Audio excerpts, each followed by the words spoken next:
time for another edition of Film Revision, the fifth in a series of 25 blogs that over the course of 2008 will be looking at films from 25 years ago. 11 years ago, I had the tremendous privilege of witnessing an amazing theatrical experience. Albert Finney and Tom Courtenay in the original London production of Yasmin Reza's play, Art. The earlier and perhaps the most famous collaboration between these two actors is the film for discussion today, 1983's film, The Dresser, directed by Peter Yates. It's about the unique relationship between an aging British stage legend and his titular dresser. Our guests for this discussion are Yuri Zanow, a media archivist from New York City, and also Andrea Tenorio, a teacher also from New York City. Thank you both for coming out this evening. Now the time has come to get down and dirty with the dresser, so to speak. Tenorio. Yes. What do you got? Opening thoughts. Well, the movie was not what I expected it to be, but perhaps that's because I had no idea of the synopsis until I read it, and then I tried to make predictions based on the synopsis. So I had to go onto Wikipedia and research King Lear because I didn't know what the play was. So I had assumed that the characters in the movie were going to symbolize the characters in King Lear in some way. And the connection, after I watched the movie, the connection wasn't very clear to me, but I thought that if there was a connection, well, I think the point of the choice of the play is that it's for an actor of his mental state, Albert Finney character, it would be particularly challenging. That would be like, for someone who's, has this dementia that he has, I think the point was that that one role, it would be a bitch to pull off. And that, was where the suspense was. All right, Zanow. I enjoyed it quite a bit. I thought it was interesting to watch. I have a sort of tendency to view these things in terms of what these people did earlier in their career.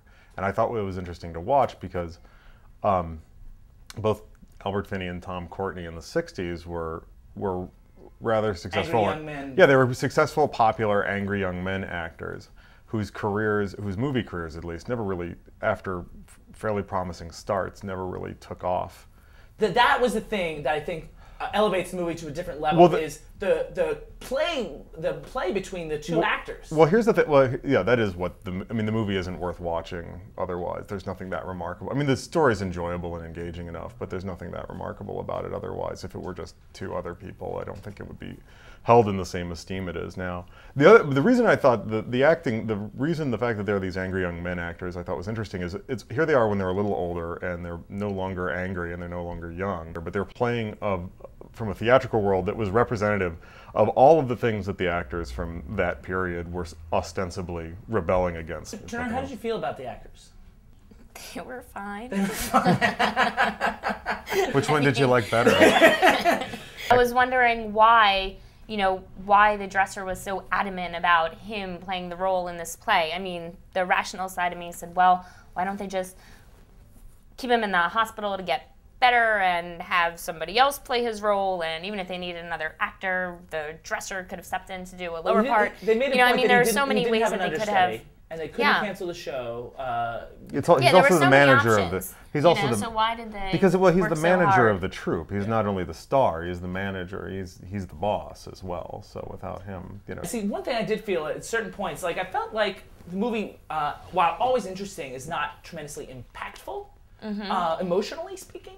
But I did feel some sense of suspense, during the actual production of Lear, the moment before he got on stage, how each moment, is he going to make it through each next moment? But if you kept thinking, well, why don't they just cancel the play? What's the big deal? You probably didn't feel that suspense. I did a little bit.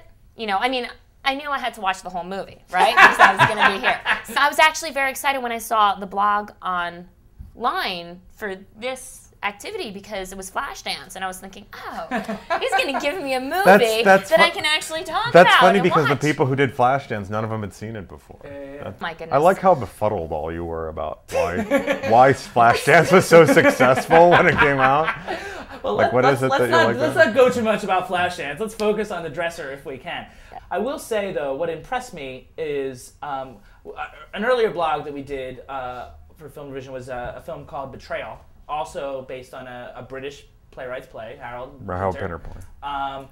And what was impressive about The Dresser, also based on a play, is I did feel like it was a lot more cinematic. Like Peter Yates did a real good job of adapting it. Like except for some like long, wordy-ish scenes, I felt like the way he moved the camera, the way that he cut the scenes together, the way that the play within the film was staged. Like I felt like it was consistently cinematic, whereas Betrayal, that we talked about a few weeks ago, was maintained that feeling of theatricality.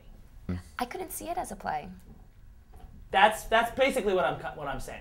He It did was a a very good job of adapting. It's a very successful play. Yeah. I also felt that Courtney's character maybe a little, and this might be a period thing, like an '83 thing. I felt he was almost a little too femme. I do remember when the movie came out, the sort of reviews that floated around it was considered remarkable because it was considered gay themed because you had these gay characters, but they didn't. It wasn't a huge part of the story. What was considered a big deal at the time is that it was, you had a gay character, but it was not a gay themed movie, and he wasn't a comic character. I mean, he was funny, obviously, but he wasn't a buffoon type character like they typically were. Like it was presented it was relatively. But I think that character today would be looked at as over the top, like the way Courtney played it. If he is gay and that was frowned upon during that time, it was illegal. Wouldn't it be odd for Sir to want him as his dresser, considering that he's bathing him? I mean, but think about it. Most of the dressers in the theater were probably gay, but they had to be closed about it. You know what I mean? They had to be very quiet about it. They weren't. Nobody was out. I felt bad for the dresser at the end, because it seemed pathetic that he had dedicated all of this time to this man and then he didn't get rewarded anyway in the end. And I thought, what is he going to do? I feel like it was almost like a bad breakup. Like he had invested himself for so many years in taking care of this man, and now he was going to be left the guy died alone. So, I mean, it's not like a breakup. But I mean, like, yeah, but I mean, it is now. Everything that he lived for is gone. I was actually angry at him. Like, I actually thought angry at the dresser. Yeah, I thought it was a good. You were angry at Tom Courtney. Yeah. Okay. I thought it was story-wise. I thought it was a good idea. It was a good move. But I mean, like, he had a tantrum at the end.